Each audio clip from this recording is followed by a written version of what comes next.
Assalamualaikum warahmatullahi wabarakatuh. Dalam acara destinasi dari sahabat, kawan, saudara kita, Bapak Nurdin, kami juga ikut bangga dan kami akan mendukung semua hasil dari penelitian Bapak dan hasil dari diklat jarak jauh Bapak. Insya Allah mudah-mudahan kapasnya sangat bermanfaat dan mewarnai bagi kita semua. Salam dari Bapak Kepala Madrasah diwakili oleh Bapak Kepala Bidang Humas. Bismillahirrahmanirrahim. Assalamualaikum warahmatullahi wabarakatuh. Pertama-tama kita panjatkan rasa syukur kehadirat Allah Subhanahu wa taala karena kita masih bisa bertemu, berkumpul di kegiatan ini. Tidak lupa salawat salam selalu kita panjatkan ke Nabi Muhammad SAW. Ini mungkin puncak dari kegiatan pelatihannya. Ya, terima kasih kepada Pak Nurdin. Kalau dilihat dari timur, katanya sudah ya, tapi dia masih semangat untuk belajar, menjadi contoh bagi saya juga sebagai pribadi. Nanti apa yang akan disampaikan oleh Pak Nurdin, mudah-mudahan kita bisa melaksanakannya. Multikultural yang diharapkan itu bisa tercapai di dunia pendidikan di Indonesia. Bapak Ibu yang hadir ini, makasih sekalian. Secara pribadi saya ingin berbagi kepada ibu semuanya tentang materi berbeda, materi diklat. Nama diklatnya PJJ pelatihan jarak jauh, dan ini merupakan pengalaman baru yang multikultural. Ini yang disajikan pada hari ini, dan itu nilainya banyak, ada kurang lebih 30 kata yang harus diisi terkait dengan kegiatan ini. Nah, itu sebetulnya hanya tidak sadar. Kemudian PKN, IPS, seni budaya. Nah, yang sedikit ini munculnya itu di eksakta, matematika, IPA, itu yang sedikit multikulturalnya. Kalau PKN, menurut para penyanyi budaya PKI itu sudah banyak, hanya kriterialah lebih kecil barangkali. Bapak Ibu, pendidikan multikultural itu bukan metode, bukan pendekatan, bukan pula model dalam pembelajaran. Jadi di luar itulah gitu. Jadi kita jangan punya asumsi ini adalah terkait dengan metode belajar. Nah, ini bukan metode, juga bukan pendekatan. Kalau pendekatan itu kan ada konstruktivisme yang seterusnya. Kemudian bukan pula model tutor sebaya atau jenis enggak. Ini mah hanya barangkali dengan Kementerian Agama yang baru ini. Di sini ada suku, ada golongan, ada ras, kemudian etnik dan seterusnya ada. Kemudian salah satu upaya untuk menghilangkan konflik-konflik itu, maka yang dilakukan atau ditempuh oleh pemerintah, yaitu dengan memahami konsep multikultural. Dalam konteks lain, multikultural ini jangan menjadi wahana perpecahan, tapi menjadi wahana kekuatan untuk bangkit bersatu lah. Seperti secara hukum bisa dimuat pengakuan bahwa suatu negara atau masyarakat adalah beragam dan menjemuk. Tidak ada satu negara pun yang mengandung hanya kebudayaan nasionalnya tunggal. Tidak ada katanya. Apalagi Indonesia dengan 13.000 pulau, sekian jumlah suku, bahasa, agama dan seterusnya. Sehingga ya multikultural akan ada di negara kita. Terjadinya radikalisme dan sebagainya itu merupakan bagian tanggung jawab dari kita. Jadi kalau kita melihat radikalisme kemudian fanatisme berdiam diri katanya, maka sudahlah kita harus berdiri dari jabatan itu sebagai PNS dan ASN. Sampai bilang seperti itu Pak Kepala Balai pada saat menyampaikan pembukaan tentang sumber daya manusia. Ya paling tidak kita punya siswa, jangan sampai anak-anak kita ataupun orang tuanya terjerumus ke dalam radikalisme. Nah, dalam Islam pun ini sudah diajarkan bahwa pada saat ketemunya Rasulullah itu di Madinah itu masyarakatnya sudah majemuk.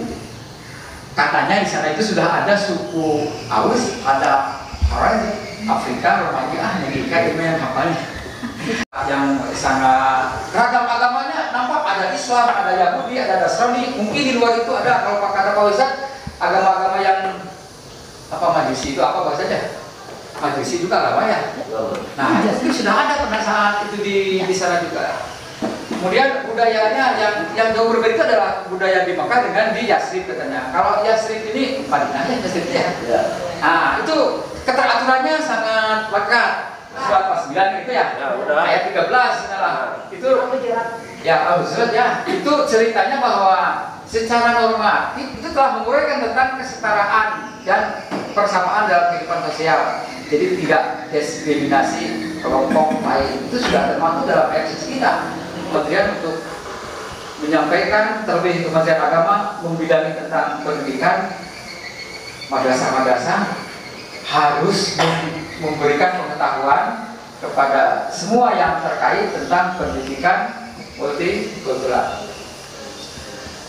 Nah, maka muncullah paradigma pendidikan multikultural ini dalam konteks keindonesiaan katanya, jadi lebih umum, tidak hanya berlaku dalam satu pulau. Yang sebuah kelemahan tetapi menjadi sebuah kekayaan. Oh ini orang Sunda ngomongnya begini, dialeknya begini. Ngomong lagi orang Jawa atau orang Sumatera.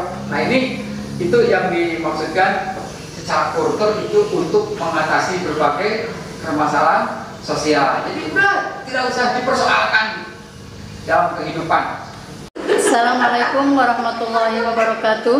Seiring dengan perkembangan ilmu pengetahuan dan teknologi, alhamdulillah di negara Indonesia ini banyak mengalami kemajuan dalam pendidikan khususnya yang begitu signifikan. Sehingga kita dalam pendidikan ini banyak yang ingin kita transfer kepada anak didik kita atau kepada generasi yang ada di bangsa ini kaitannya dengan kebudayaan yang begitu beragam yang ada di negara kita. Pertanyaannya, yang pertama, apa pokok dari pendidikan multikultural? Yang kedua, manfaat apa yang dapat dimiliki oleh seorang siswa atau generasi bangsa apabila telah memiliki pendidikan multikultural dalam menghadapi keberagaman budaya yang ada di negara kita? Barangkali itu yang dapat saya sampaikan. Wassalamualaikum warahmatullahi wabarakatuh. Dari pemaparan yang tadi disampaikan, pada intinya mungkin pendidikan multikultural itu kan diharapkan ada di lingkungan madrasah. Nah yang ingin saya tanyakan itu, apakah pendekatannya itu lebih ke esensi materi dimasukkan dalam kurikulum di setiap mata pelajaran, atau pendekatan ke lebih ke sikap saja gitu, guru membimbing anak-anaknya memasukkan pendidikan multikultural? Itu aja yang dapat saya pertanyakan. Dari namanya itu multikultural. Kultur tadi sudah dijelaskan, multinya itu ya berbagai macam seperti itu. Nah, oleh karena itu ketika kita berhadapan dengan siswa, persoalan multikultural itu kadang-kadang muncul itu setelah kita atau siapapun lembaga yang berhadapan dengan masalah. Biasanya kultur itu dijadikan sebagai sebuah pahlawan, sebuah alat untuk menyelesaikan masalah. Contoh kecil saja, ketika 1-2 orang bermasalah dengan tindak pidana, polisi selalu menawarkan selesaikan secara kekeluargaan. Nah, itu berarti kekeluargaan menjadi kata kunci dalam kehidupan sehari-hari. Sementara tadi yang diusung perbedaan, kita tidak boleh merasa terganggu dengan perbedaan gitu kan, tidak boleh alergi dengan perbedaan. Justru multikultural, perbedaan sebagai modal untuk maju. Tapi perbedaan yang maju itu adalah perbedaan yang di dalamnya ada persamaan, minimal logika lah gitu. Kalau saya tanyakan ke Pak Nurdin misalnya, seperti ini. Kita kaitkan aja tadi dengan Pak Nurdin, membahas tentang Madinah dan lain sebagainya. Oleh karena itu posisi saya sebagai perempuan, nah bagaimana pendapat Bapak untuk di masa sekarang keberadaan perempuan,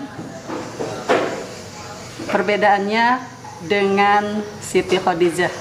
dari segi multikultural. Materinya luar biasa ya Pak, sangat berhubungan sekali dengan mata pelajaran IPS ya.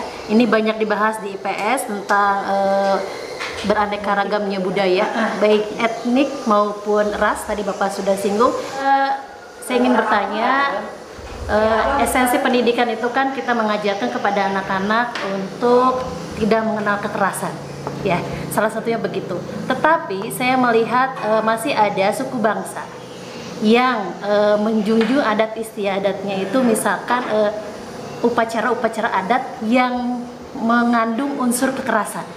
Ya, menurut Bapak bagaimana gitu menyikapi budaya seperti itu? Pendidikan multikultural itu adalah kita memahami dan memaknai konsep keberagaman.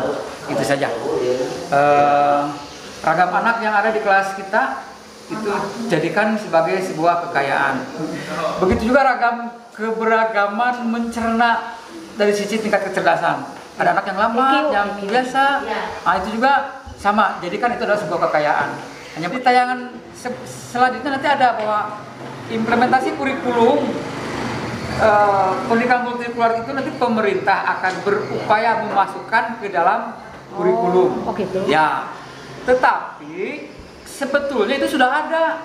Yang paling banyak itu Pak Ustadz IP. Jalan itu di bahasa Inggris mungkin agak jarang yang sama. Kemudian Bapak juga agak jarang matematika. Keberagamannya yang mendepakan kulturnya. Kalau di matematika gampang ada sebegini. Dalam kita cantumkannya dalam itu nih, di dalam RPP-nya siswa itu kita baru menyantuni anak yang paham dengan yang tidak paham. Kita akan akhiri diskusi kita hari ini. Penyampaian testimoni yang akan disampaikan oleh Bapak Kepala Madrasah. Terima kasih tadi Pak Umi yang telah memaparkan. Ada beberapa yang mungkin saya catat. Pertama, ketika multikultural ini sangat penting di dalam pendidikan di madrasah ini. Tetapi jangan sampai bahwa multikultural ini yang bertentangannya tentang masalah agama saja, Pak. Terima kasih kepada Balai Diklat akan PJJ ini pelatihan jarak jauh yang yang menunjang untuk perkembangan pendidikan ataupun wawasan bagi guru-guru di madrasah, dan itu akan menambah ilmu bagaimana untuk yang pada akhirnya tujuannya adalah untuk meningkatkan kemampuan dari anak peserta didik kita. Mungkin itu saja yang perlu saya sampaikan. Terima kasih. Assalamualaikum warahmatullahi wabarakatuh.